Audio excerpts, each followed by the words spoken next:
Meu nome é Marcelo Escocar, eu sou do Grupo Espírita Francisco de Assis, em Niterói, e estou aqui atendendo um convite muito generoso do GEIP, na pessoa da Carmen, para falar sobre um tema doutrinário.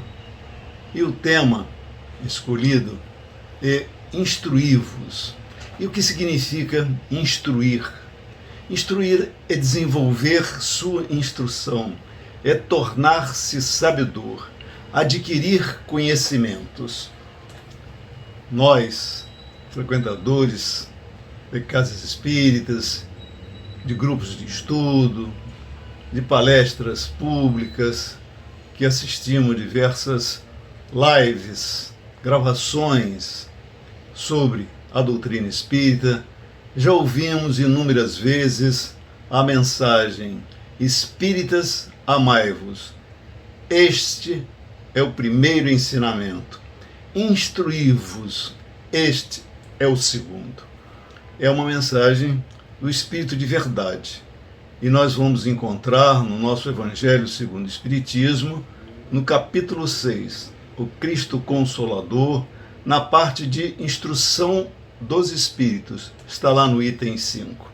Mas antes de iniciarmos propriamente dito, eu gostaria de recobrar um conceito de Allan Kardec, onde ele define, no preâmbulo, lá na parte final do livro O que é o Espiritismo, a quarta obra lançada por ele. Essa definição. E Kardec vai nos dizer que o Espiritismo é, ao mesmo tempo, uma ciência de observação e uma doutrina filosófica. E complementa Kardec: como ciência prática, ele consiste nas relações que se podem estabelecer com os espíritos. Como filosofia, ele compreende todas as consequências morais que decorrem dessas relações. E Kardec vai finalizar: o Espiritismo é uma ciência que trata da natureza, da origem e do destino dos espíritos, bem como de suas relações com o mundo corporal. E por que retomamos com este conceito? É porque este livro, O que é o Espiritismo, ainda é, infelizmente, muito pouco conhecido entre os espíritas, mesmo aqueles que já militam no espiritismo há muitos anos. E é com alegria, inclusive, que registramos que o GEIP tem um grupo de estudos para estudar o livro O que é o Espiritismo. Seria importante que muitas outras casas também fizessem dessa forma, né? Bom, Allan Kardec, na verdade, é conhecido muito, inclusive no meio espírita, como tendo 5 grandes obras que nós chamamos normalmente das obras básicas: o Livro dos Espíritos, o Livro dos Médiuns, o Evangelho segundo o Espiritismo, o Céu e o Inferno e a Gênese. Entretanto, Allan Kardec, na realidade, ele tem 23 obras. Além dessas 5 obras, ele tem obras importantíssimas, como, por exemplo, a Revista Espírita, que foi lançada logo em 1º de janeiro de 1858, portanto, logo após o lançamento do Livro dos Espíritos, que foi a sua primeira obra, que veio a lume em 18 de abril de 1857. E por que Kardec lançou a Revista Espírita? Porque ele precisava dar continuidade ao esclarecimento dos inúmeras pessoas que se interessaram pelo tema. E essa Revista Espírita, na realidade, é um conjunto de revistas ao longo do ano. Ele tinha 12 revistas, porque era mensal. E ininterruptamente Kardec publicou essa revista de 1º de janeiro de 1858 até abril de 1869. Não obstante Kardec tenha morrido em março, 31 de março de 1869, ele já deixou pronto o número de abril. Então, essa obra maravilhosa e a maior obra de Kardec, ela é composta de 12 livros com 100 136 revistas. Além dessa obra que é muito importante, porque auxilia muito no entendimento da doutrina como um todo, Kardec teve outras obras muito relevantes também. Por exemplo, Instruções Práticas sobre as Manifestações Espíritas, de 1858 também, que vai praticamente anteceder o que constava em O Livro dos Médiuns. Depois, o que é o Espiritismo, em 1859, como falamos ainda há pouco. Em 1862, o Espiritismo em sua expressão mais simples. Em 1862 também, uma das obras espetaculares de Kardec, que é Viagem Espírita, em 1862, onde mostra o trabalho grandioso de Kardec, divulgando a doutrina espírita naquele início, sobretudo na França e também nos países da Europa, principalmente aqueles vizinhos deles. Temos a lei, o resumo das leis dos fenômenos espíritas em 1864, que é uma brochura pequena, mas importante também, e o último livro dele, lançado em março de 1869, a última obra dele, Catálogo Racional, Obras para se Fundar uma Biblioteca Espírita, que muitos espíritas não conhecem. E é importante porque é ali que Kardec vai mostrar que os espíritas devem ler tudo o que se fala sobre o espiritismo, o que é a favor e a todos aqueles que são contra. Então, Kardec vai publicar, inclusive, escritores famosos, pensadores famosos da época, que publicaram livros contra o espiritismo, e ele indica a bibliografia a fim de que pudesse haver um comparativo entre o que eles diziam e a própria doutrina espírita. Então é importante que a gente tenha essa ideia da grandeza da obra de Kardec, né? Mas nós temos outras obras também, chamadas clássicas, que são as obras de Camille Flammarion, Leon Denis, César Lombroso, Ernesto Bozano, enfim, outros clássicos em que complementaram e engrandeceram todo aquele conhecimento que Kardec nos legou. E temos ainda também as chamadas obras subsidiárias, né, atual e contemporânea, onde nós temos excelentes obras de Herculano Pires, de Divaldo Franco, de Ivone do Amaral Pereira, Francisco Cândido Xavier, uma obra muito rica também, enfim, Sueli Caldas Schubert, enfim, N outros autores, inclusive esses mencionados, né, encarnados à época, né, e que receberam de espíritos diversos muitas mensagens que compuseram este grande mosaico, né, das informações sobre a nossa doutrina espírita. É muito interessante a gente ressaltar, e eu volto aqui, né, nessa questão que nós damos essa relevância, a importância do estudo para a doutrina espírita, porque nós sabemos que o GEIP tem inúmeros grupos de estudos de várias obras, inclusive algumas dessas que nós mencionamos aqui, né? Dentre essas obras todas, eu gostaria de ressaltar uma, O Livro dos Médiuns, e eu vou justificar por que estou trabalhando em cima dessa questão. Estamos na época de pandemia e uma das questões fundamentais que nós temos na doutrina espírita são justamente a questão dos fenômenos mediúnicos, que Kardec vai esclarecer como uma ciência, a ciência do mundo espiritual, justamente no melhor manual escrito até hoje, que é o Livro dos Médiuns. Mas por que falo isso? Nesta época de pandemia, nós temos recebido muitas mensagens atribuídas a médiuns, ao espírito A, B, C ou Z, e naturalmente não estamos aqui para condenar especificamente nenhuma das mensagens. Entretanto, temos recebido, sim, muitas mensagens que nós, como espíritas, acabamos recebendo pedidos, solicitações de amigos, vizinhos, parentes, colegas mesmo da nossa doutrina, Marcelo, o que você acha dessa mensagem aqui? E algumas mensagens, elas ferem enormemente tudo aquilo que Kardec menciona. Então eu gostaria de ressaltar, neste nosso estudo, um pouco, alguns breves, muito rápidos aspectos de questões que são interessantes quando se fizer uma análise de um tema dessa natureza.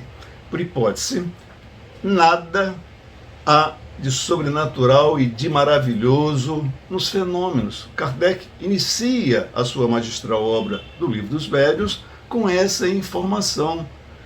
Ele especifica de forma muito clara: não há por que ressaltar ou elevar os médiuns. E na nossa sociedade, já de longa data, não de agora, muitos médiuns são endeusados. O fato é que esses médiuns, eles são absolutamente pessoas comuns, são trabalhadores iguais aos demais. Nada há que se registrar e ressaltar de extraordinário para esses médiuns.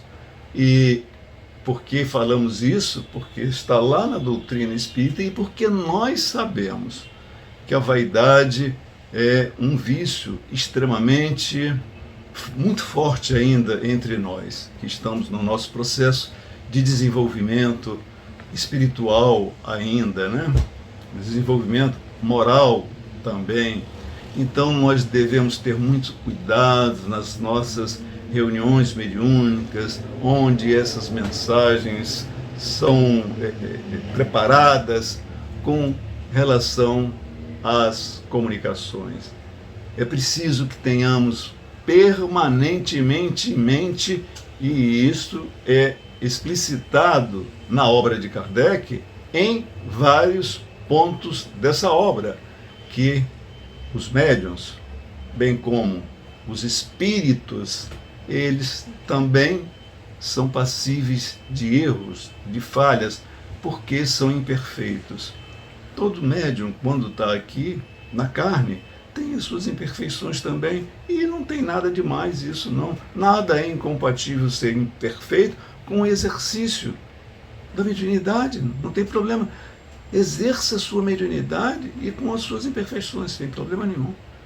O que é necessário é que se esteja permanentemente buscando, como nos ensina, né? O verdadeiro espírito é aquele que se esforça para se aprimorar. Então, é preciso cuidado com essa questão.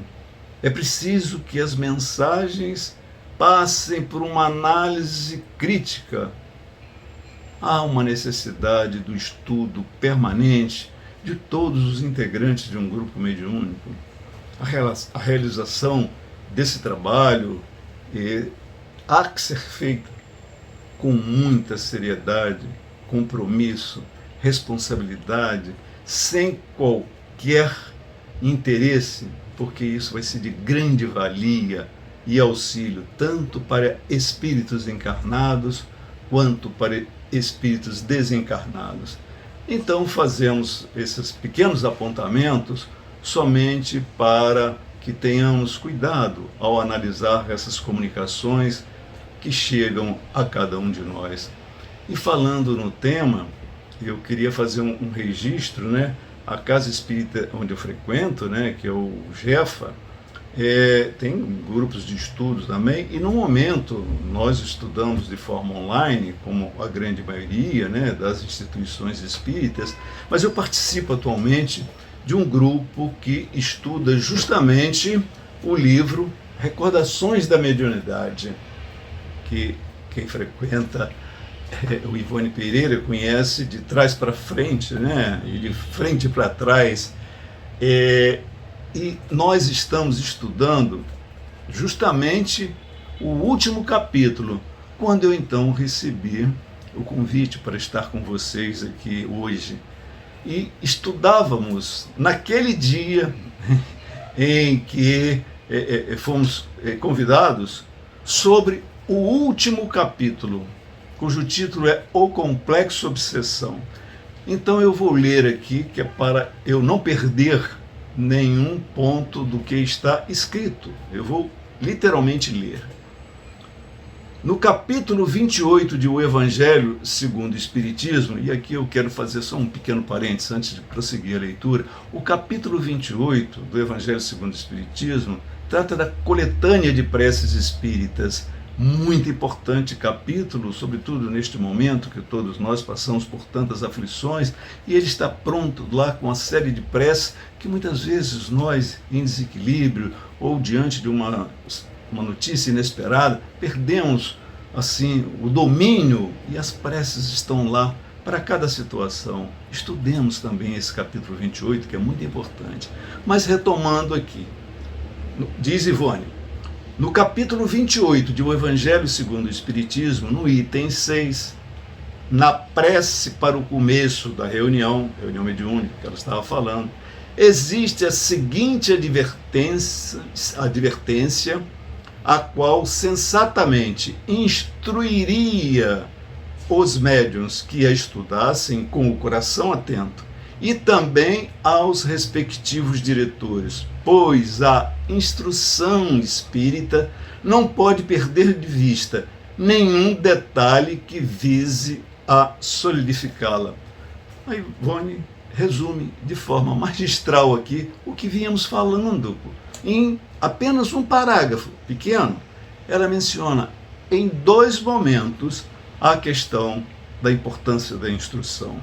E ela então vai fazer uma parte da leitura da prece que está lá. Olha o que diz. Isso já está lá no capítulo 28, né?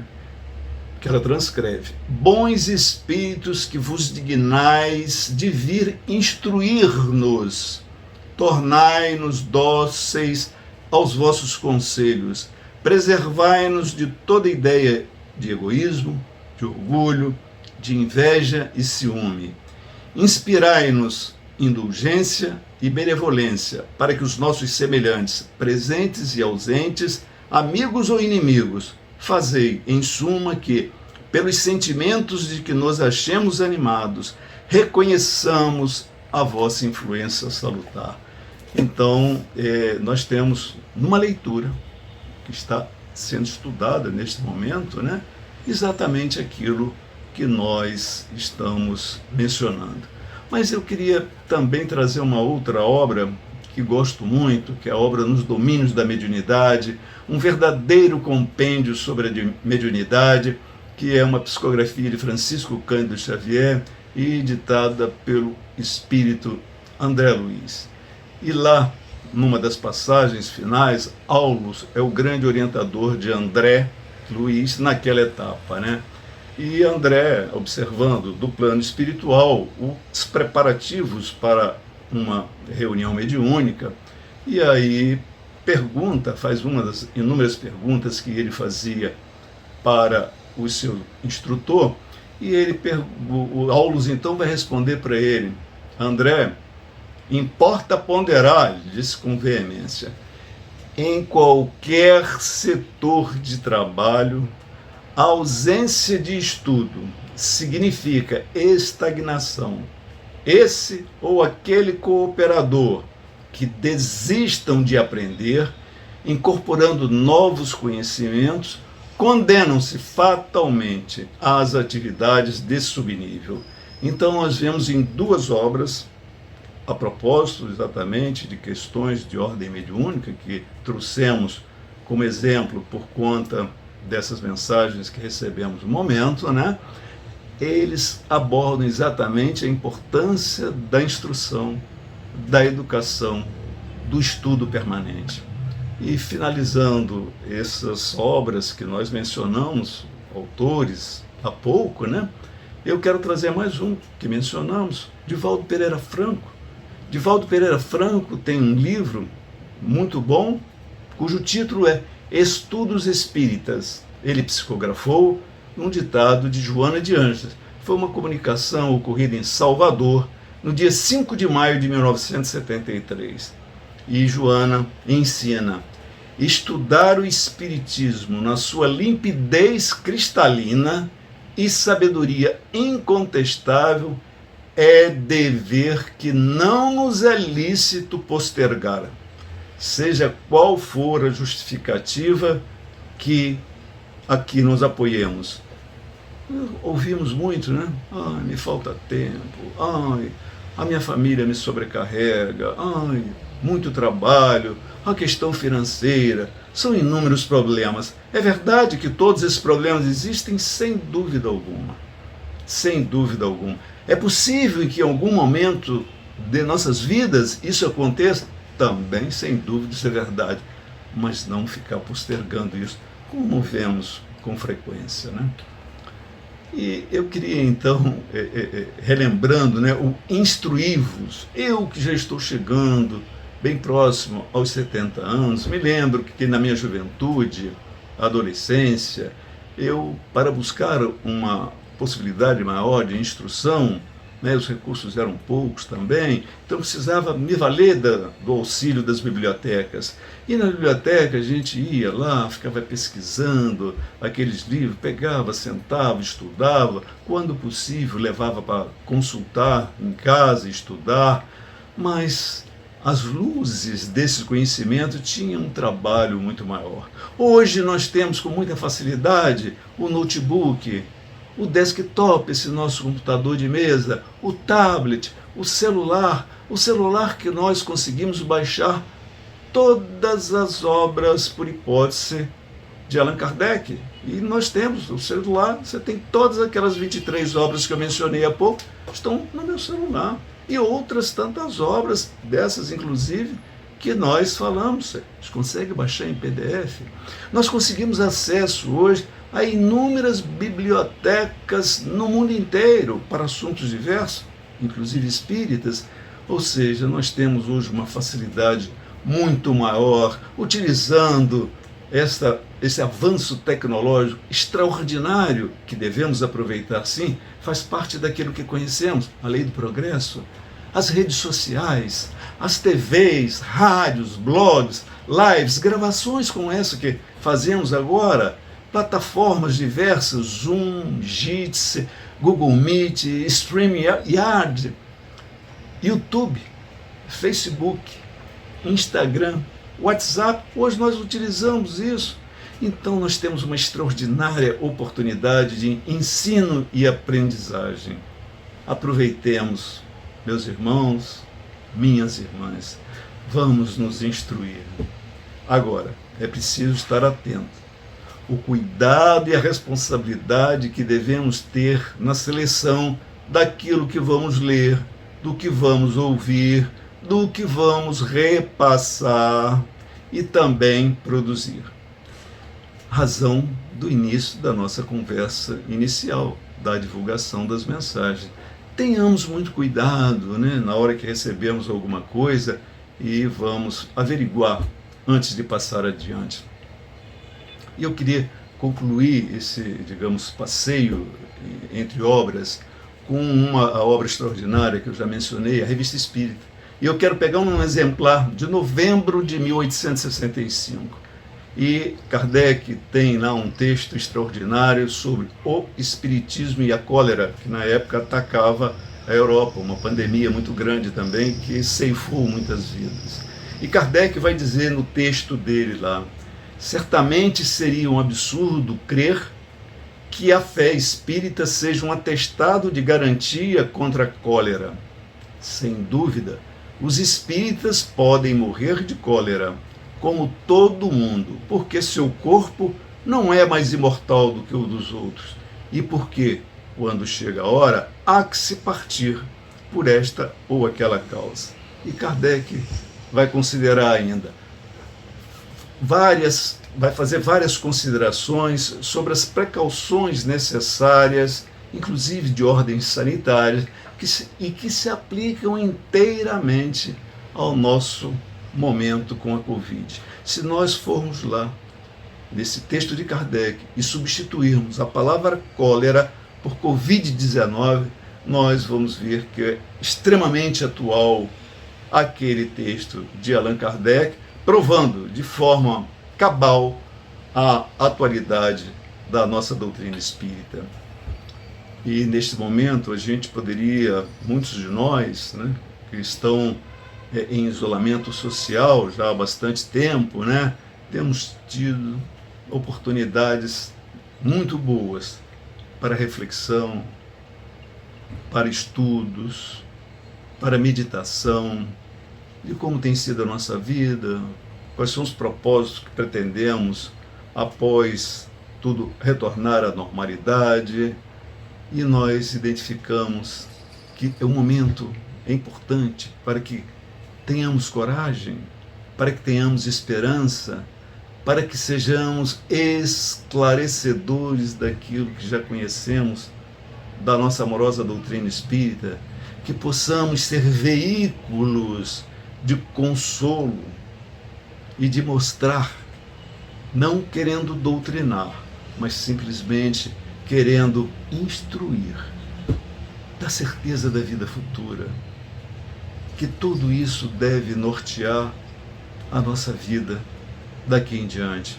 E fica o registro do nosso mérito, né, para todos aqueles abnegados, profissionais de saúde e outras profissões correlatas que com abnegação e grande dose de amor, caridade, têm trabalhado incessantemente pelos pacientes tantos que nós temos neste momento, já há um ano, né? Então nós vemos uma terra que ela está temporariamente invadida por esse vírus, mas em breve nós temos que ter a certeza de que estaremos afastados disso. Já temos aí a vacina que já começou a ser aplicada, então certamente temos os desígnios divinos que ainda não somos capazes de compreender. Já caminhando para o nosso final, eu queria refletir um pouquinho com vocês com relação ainda a essa questão da instrução sobre as nossas casas espíritas, né? A missão das nossas casas espíritas é de esclarecer.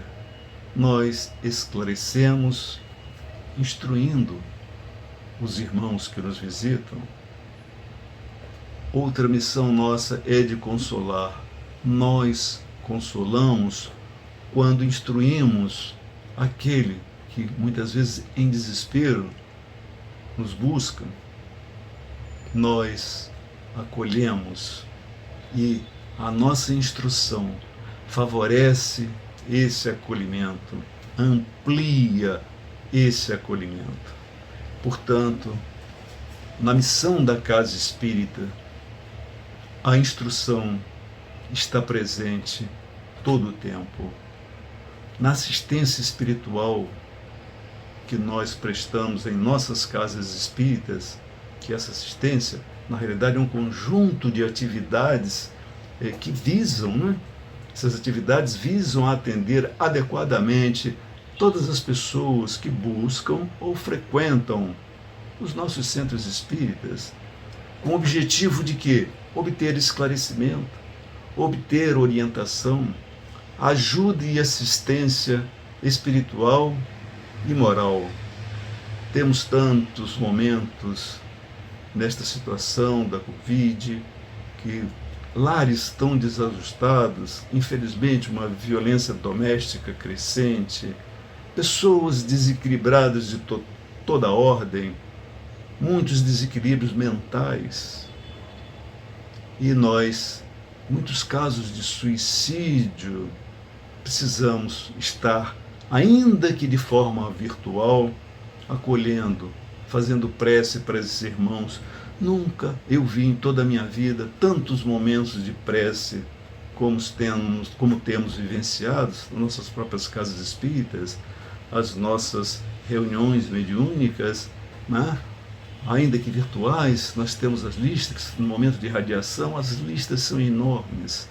Então é momento de termos esta esperança, essa alegria de que tudo isso vai passar. Que essas breves palavras sobre instruir sejam motivação para que busquemos cada vez mais a instrução. Que o Divino Mestre Jesus nos abençoe a todos e até uma próxima oportunidade.